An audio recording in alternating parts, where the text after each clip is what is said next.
You've served your time. Hope you learned your lesson. There are rules to society that must be enforced no matter what. Be sure to think about your actions before you start posting that kind of stuff on YouTube again.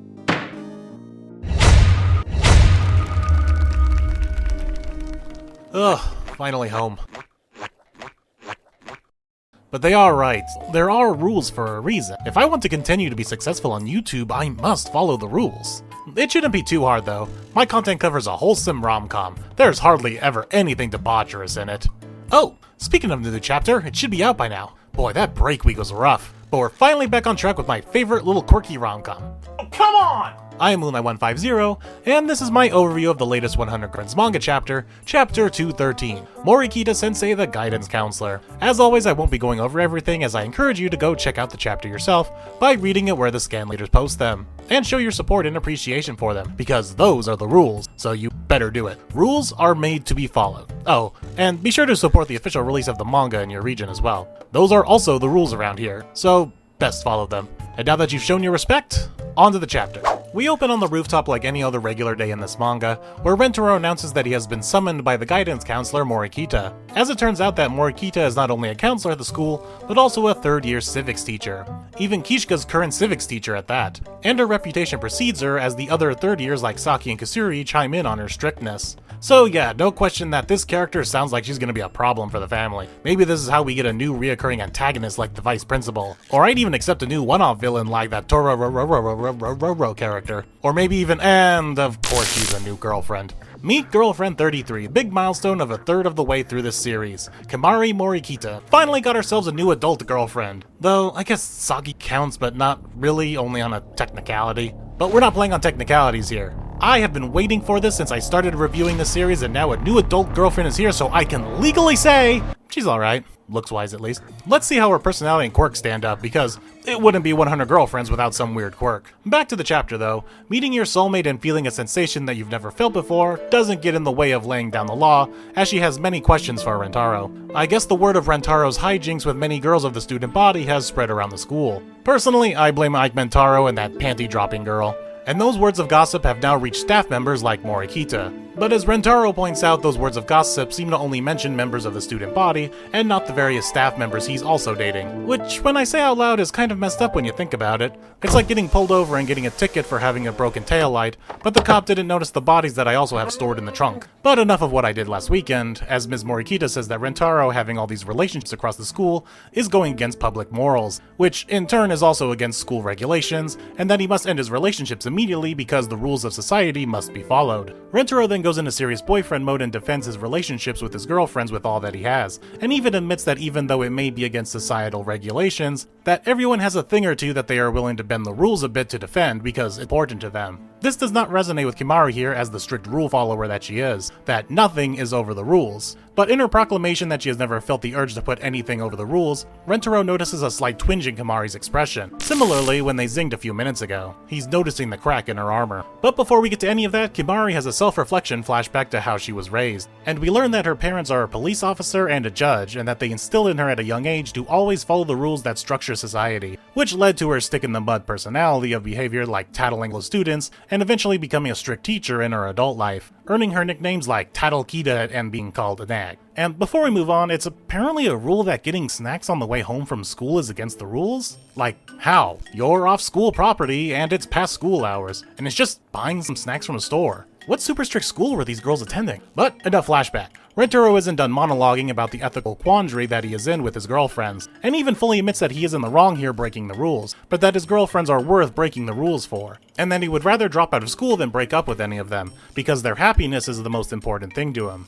It then seems that Rentaro monologued for so long that school is closing and that it's now dark outside. Though that shouldn't be surprising, we know Rentaro can yap when it comes to his girlfriends. We all saw the season 2 finale of the anime. But it seems Rentaro is still not done defending himself and his girlfriends as they agree to meet the next day to discuss it more. On the way home from school, Rentaro is thinking about Kimari and how even though she's strict, her being strict is a sign of how much she's thinking and caring about her students. And then he just so happens to come across Kimari on the way home and notices that she is waiting at a red light. A red light that happens to have a notoriously long wait time that holds people up even when the road is clear. So much so that people are doing speedruns of Mario while waiting at the light. Damn, just how long is that red light? Hold on, let me check a second. Nearly an hour?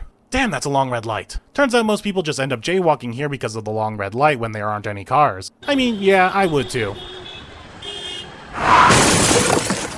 But we see here with Kimari with just how much the rules are ingrained into her entire being by waiting for the red light to change no matter what, which Rentaro finds attractive? Okay, whatever floats your boat, my guy.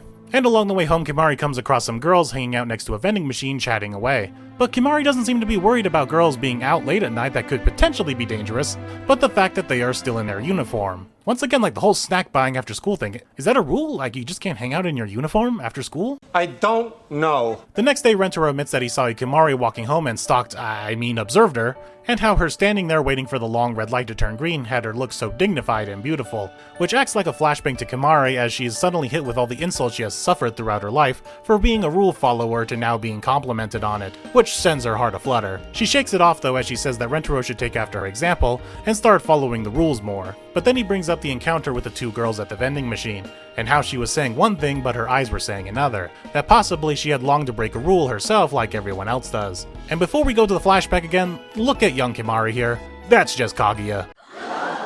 Same hair and same cold demeanor. You're not slick, Nozawa. But as the flashback shows, like most people, she longed to be included in the crowd and maybe break some rules along the way. After a bit more back and forth between the two on the morality of rule following and one's own personal happiness, he fully confronts Kimari on her rule following and says that he won't ask her to break any rules, and instead, he'll break the rules for her and confesses that he loves her and asks if she would go out with him, which sends her into a total fluster over society's rules of a student and a teacher, and tells her if she wants him to stop to just say so. But she doesn't and they end up kissing, which sends Kimari into a pure bliss of "oh god, not again!" Yeah, if you want to see what happened, go watch an episode of Food Wars. It was basically the same thing. But after that bit of fan service, we get... Okay, I think I'm a fan of hers now. Just look at her clawing into his back and whew, that leg lock. Which is impressive in that outfit she is wearing. Not that I would know or anything. And all of that in the counseling room, no less. After who knows how long that makeout session was, he asks again if she would go out with him, but she refuses. Though once again, she says one thing and her actions show another, with her not letting go of his hand even though she's saying that they shouldn't, saying things like they mustn't because they are teacher and student. And to that, all I have to say is... I'm a teacher, and you're my student. We're then left with a change in Kimari as she continues to enforce the rules, such as with Kasuri running in the halls, but now it seems thinking about breaking the rules is her new trigger as she recalls getting confessed to, and making out in the counseling room breaking rules herself. She's a changed woman. And that will do it for the introduction of Girlfriend 33. Not a whole lot to dive into because, well, she's kind of standard? I mean, leg lock not withholding, goddamn. She's a strict rule follower who has now seen a different point of view in life. It's a good starting point and I'm looking forward to how they develop it, especially because we leave this chapter with her not fully convinced to be a girlfriend, and how they plan to differentiate her from Chiyo because in many regards, this is just Chiyo 2.0. How dare you! A rule follower who has an ethical dilemma of dating Rentaro. But what I'm really looking forward to is various reactions. Firstly from Kimari herself, because she knows about Rentaro dating multiple students, but not any faculty members, so her finding out her colleagues are also in on this debauchery will also break her some more. And then more interestingly, I'm curious to see how they turn the character around to make the other family members accept her, because as we saw at the beginning of the chapter, all the third-year girlfriends did not have a high opinion of her at all. At least when they introduced Natty, yeah, they thought she was weird, but they didn't dislike her. And with Momoha, yeah, she was a drunk, but I'm sure Yamame and Hahari vouched for her good nature. Going in with Kimari, she has none of that. So this might be the first girlfriend in a while that will see a major character shift or convincing from Rentaro to let join. I just hope going forward we don't get another Mai situation with her where she's almost tsundere and doesn't want to regularly admit feelings towards Rentaro, or get involved in usual chapter shenanigans because it's against some rules. But I think this little footnote at the end of the chapter with Kasuri, as well as that leg lock, shows there's potential for change. It's always the quiet and repressed ones that always end up being the freakiest. Anyway, unfortunately for all these questions I have regarding Kimari, we will have to wait because it's Golden Week in Japan, so nothing is getting published. So we must suffer through back-to-back break weeks yet again in between a new girlfriend introduction like we did with Saki last year. Pain, just pain. I've been Moonlight150, and if you promise to like, comment, and subscribe, I'll use all the power I have to make time go by faster for the next chapter to appear. And until it does, have a good Golden Week.